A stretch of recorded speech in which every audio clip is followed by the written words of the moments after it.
मुख्यमंत्री महोदय, हमारे प्रदेश के मुखिया, हम सभी को स्वतंत्रता दिवस समारोह की शुभकामना देते हुए, हम सभी का अभिवादन स्वीकार करते हुए, परेड के इन प्रतिभागियों को अपना आशीर्वाद प्रदान करते हुए जोरदार तालियों से हम स्वागत करते हैं माननीय मुख्यमंत्री महोदय का।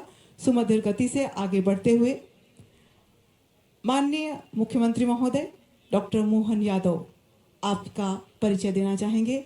बीएससी, एलएलबी, एमए, एमबीए, राजनीति शास्त्र में पीएचडी का उपाधि धारण करते हुए आपके प्रखर राजनीतिक जीवन की झलक जीवन के प्रारंभिक दौर से ही प्रतिबिंबित होती आ रही है। आपने अखिल भारतीय विद्यार्थी परिषद में प्रदेश के विभिन्न दायित्वों का निर्वाह किया, महाविद्यालयीन राजनीति में विभिन्न पद धारित किए, राष्ट्रीय स्वयंसेवक में भी संघ में भी आपकी भूमिका उल्लेखनीय रही। आप वर्ष 2013, 2018, 2023 में विधानसभा सदस्य निर्वाचित हुए और वर्दीधारी सैल्यूट करेंगे।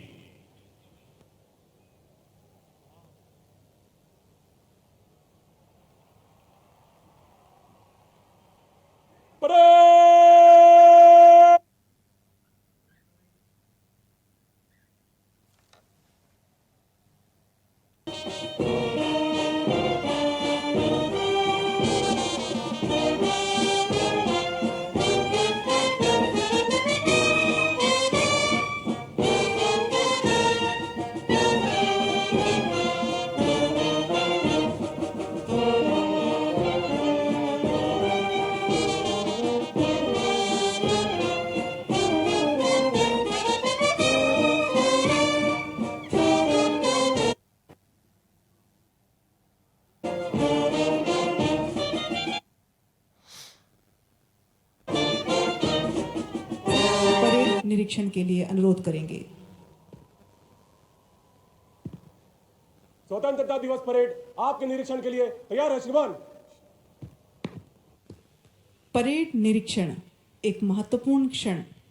माननीय मुख्यमंत्री महोदय, हमारे प्रदेश के मुखिया, हम सभी को स्वतंत्रता दिवस समारोह की शुभकामना देते हुए, हम सभी का अभिवादन स्वीकार करते हुए, परेड के इन प्रतिभागियों को अपना आशीर्वाद प्रदान करते हुए जोरदार तालियों से हम स्वागत करते हैं माननीय मुख्यमंत्री महोदय का।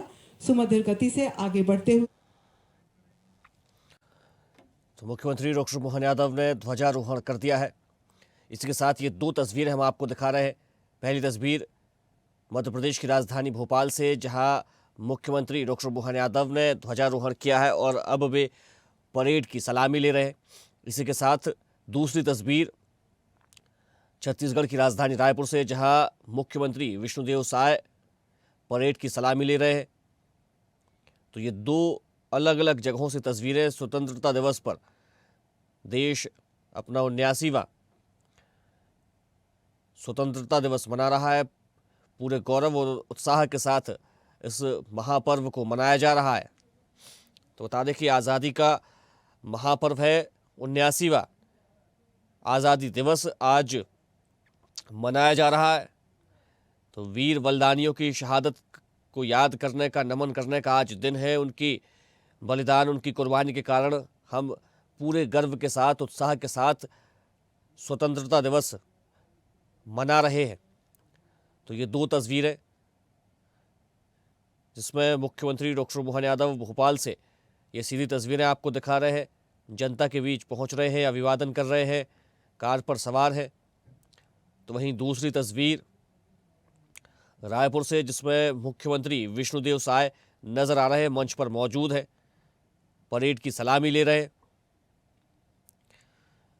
पुलिस अधिकारी मुख्यमंत्री को परेड की सलामी देते हुए नजर आ रहे हैं। अब मुख्यमंत्री विष्णुदेव साय भी कार पर सवार होंगे। तो ये दो तस्वीरें, पहली मध्य प्रदेश की राजधानी भोपाल से और दूसरी छत्तीसगढ़ की राजधानी रायपुर से हम आपको दिखा रहे हैं, जहां ध्वजारोहण के बाद मुख्यमंत्री डॉक्टर मोहन यादव भोपाल से तो सीएम विष्णुदेव साय रायपुर से अब कार पर सवार होकर धीरे धीरे आगे बढ़ रहे हैं।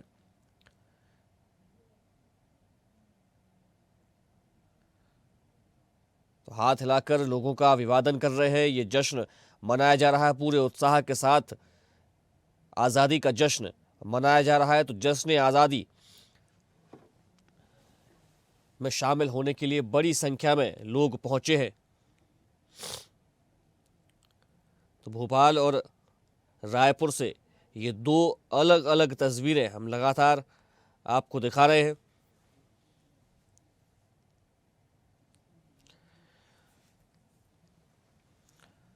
तो बता दें कि परेड की सलामी इस दौरान ली जा रही है। सीएम परेड की सलामी ले रहे। और आज का दिन गौरव का दिन है। आज का दिन उत्साह और उमंग का दिन है। आज का दिन खुशी का दिन है। आज का दिन जश्न का दिन है, क्योंकि आज जश्न आज़ादी का दिन है। 15 अगस्त 1947 को देश ने पहली बार आज़ादी की हवा में सांस ली, जिसके बाद लगातार ये पर्व बड़े ही उत्साह और उमंग के साथ मनाया जा रहा है। 1857 में शुरू हुई क्रांति की लौ लगातार जलती रही और आखिरकार 1940 से 1947 के बीच में वो ज्वाला बन गई।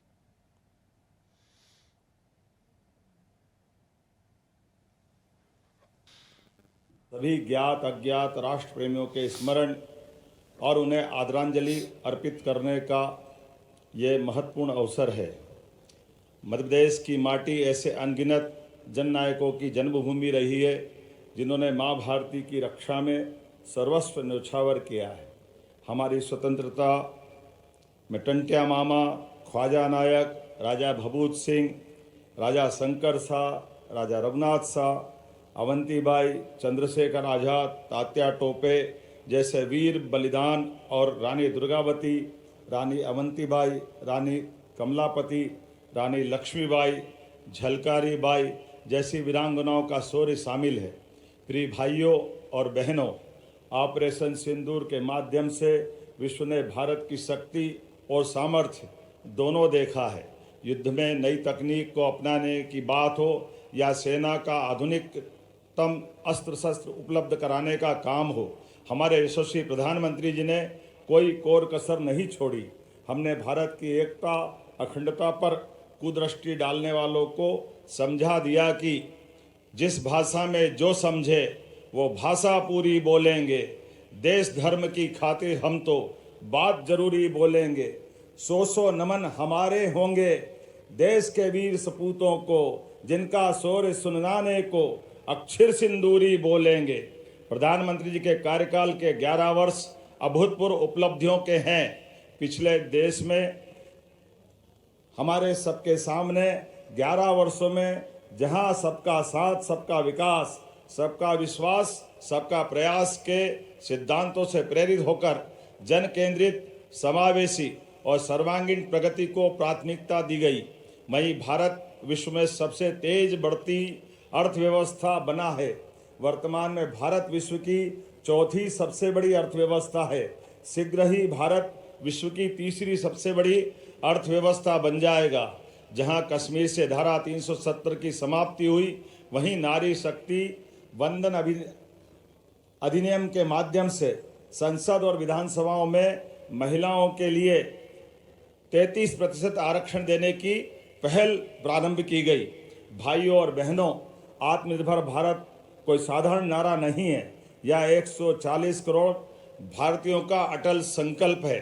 यह संकल्प है अपने बलबूते खड़े होने का, नवाचार से अपनी ज़रूरतें पूरी करने का, अपनी क्षमता को विश्व के साथ साझा करने का। प्रधानमंत्री श्रीमान नरेंद्र मोदी जी के शब्दों में यह मात्र सरकारी योजना नहीं है, यह एक जीवंत आंदोलन है। आत्मनिर्भर भारत और विकसित भारत का रास्ता स्वदेशी के प्रति समर्पण से ही होगा। देशवासियों को बस अपनी शक्ति और सामर्थ्य को पहचानने की आवश्यकता है। आज मुझे यह बताते हुए अत्यंत हर्ष हो रहा है कि हमारा मध्य प्रदेश उन करोड़ों भारतवासियों के साथ उस संकल्प को पूर्ण करने का माध्यम बन रहा है जिस स्वप्न को आत्मनिर्भर भारत और विकसित भारत कहते हैं। संकट तमाम झेले हैं, हम बाधाओं से खेले हैं, किसी ने साथ दिया कि नहीं दिया, पथ के पर्वत अकेले धकेले हैं। आज संकल्प का ये दिन भी है कि हमारा पुरुषार्थ और पराक्रम हमारे स्वदेश के हित और स्वदेशी को स्वीकारे, स्वदेशी का प्रसार करे।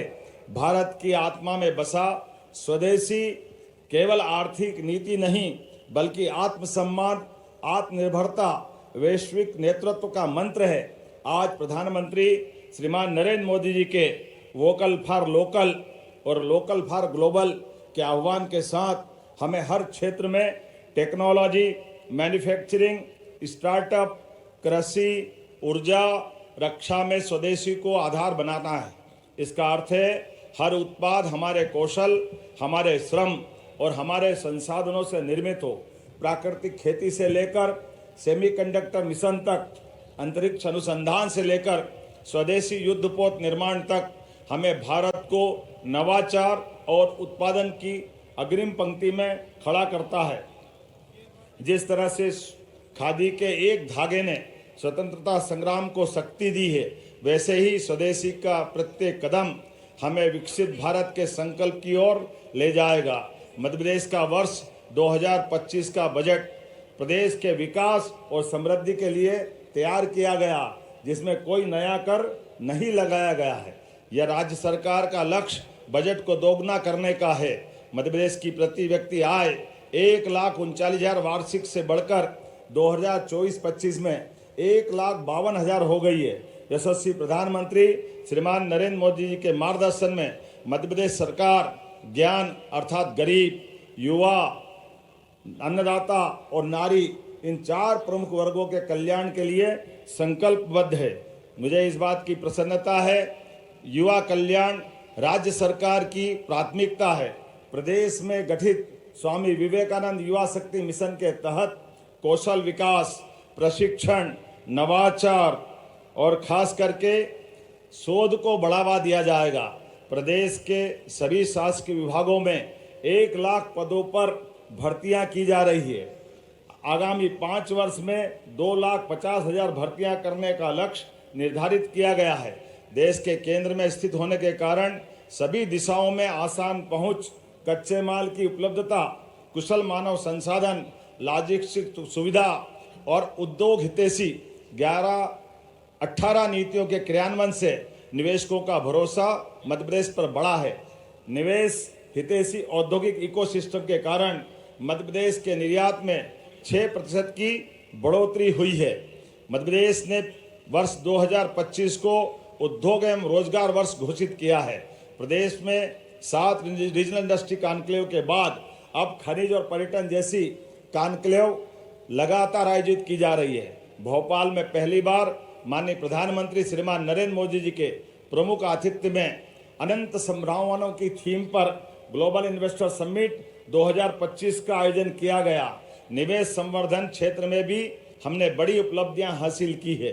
उद्योग संवर्धन की नीति हो या अलग अलग प्रकार की सहायता देने वाली, हमने सभी प्रकार के 15 नए औद्योगिक क्षेत्रों के लिए 2200 करोड़ और उद्यमियों को 5,000 करोड़ से अधिक की सहायता राशि दी गई है।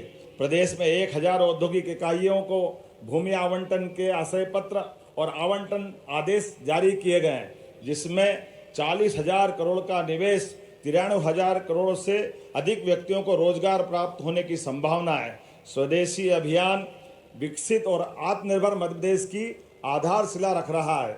रायसेन जिले के उमरिया गांव में BEML आधुनिक रेल कोच कारखाने और धार जिले में PM मित्र पार्क के माध्यम से इन प्रयासों को बल मिलेगा।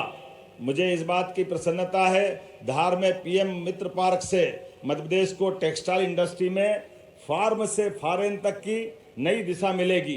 केंद्र सरकार के जन विश्वास अधिनियम 2023 का अनुसरण करते हुए मध्य प्रदेश ने प्रदेश में ईज ऑफ लिविंग और डूइंग बिजनेस के लिए जन विश्वास बिल पारित कर अधिसूचित किया है। ऐसा करने वाला मध्य प्रदेश देश का प्रथम राज्य बना है। मध्य प्रदेश में 18 खेलों की 11 अकादमियां सेंटर ऑफ एक्सीलेंस के रूप में संचालित है। इनमें 80% खिलाड़ी प्रदेश से और 20% अन्य राज्यों से खिलाड़ी लिए गए हैं, ताकि एक भारत श्रेष्ठ भारत की भावनाओं को बढ़ावा दिया जा सके। कोई चलता है पद चिन्हों पर, कोई पद चिन्ह बनाता है, बस वही सूरमा वीर पुरुष दुनिया में पूजा जाता है। वर्ष 2025-26 में हमारे होनहारों ने खेल के मैदान में शानदार प्रदर्शन किया है। खिलाड़ियों ने अंतर्राष्ट्रीय स्तर पर 6 स्वर्ण, 9 रजत, 6 कांस्य, राष्ट्रीय स्तर पर 82 स्वर्ण, 65 रजत और 27 कांस्य पदक जीते हैं। महिलाओं की भागीदारी बढ़ाने के लिए देवी अहिल्या नारी सशक्तिकरण मिशन प्रारंभ किया गया है। मुख्यमंत्री लाडली बहना योजना में बहनों को प्रति माह 1250 प्रदान किए जाते हैं। भाई दूज से राशि बढ़ाकर 1500 रुपया प्रति माह कर दी जाएगी। लखपति दीदी की पहल से 10,74,000 समूह सदस्यों के परिवार लखपति बने हैं।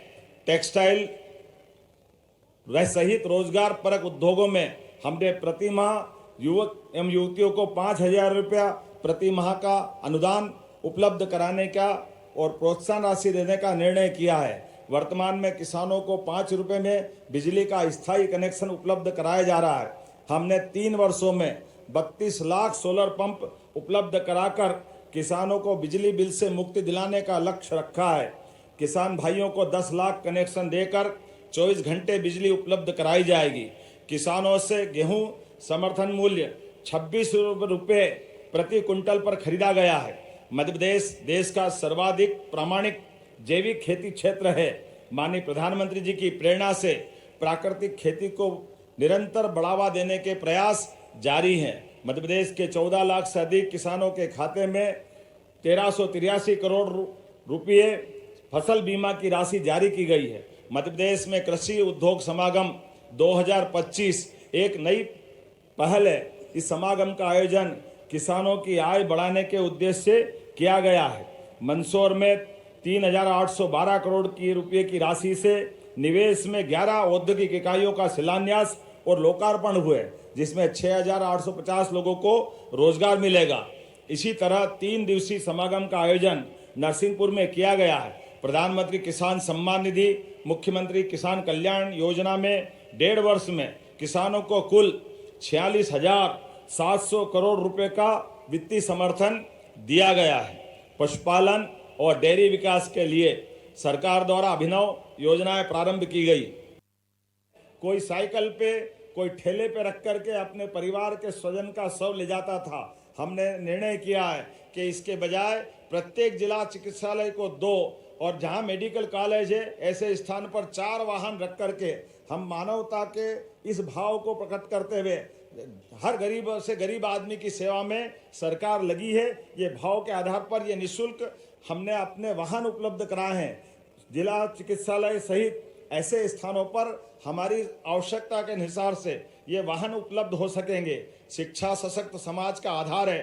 प्रधानमंत्री जी के मार्गदर्शन में मध्य प्रदेश राष्ट्रीय शिक्षा नीति 2020 लागू करने वाला अग्रणी प्रदेश रहा है। सभी 55 जिलों में PM Shri college of excellence शुरू किए गए हैं। स्कूल शिक्षा की गुणवत्ता के लिए सांदीपनि विद्यालय स्थापित किए जा रहे हैं। प्रदेश में 89,000 से अधिक मेधावी विद्यार्थियों के लैपटॉप के लिए 224 करोड़ रुपए की राशि दी गई है और योग्य विद्यार्थियों को निःशुल्क स्कूटी भी वितरित करते जा रहे हैं। मुझे इस बात की प्रसन्नता है, लगातार जनता के लिए हम नवाचार भी कर रहे हैं और देश में अनुकरणीय रूप से अपने आप को सरकार के माध्यम से सुशासन की माननीय प्रधानमंत्री जी की भावना के आधार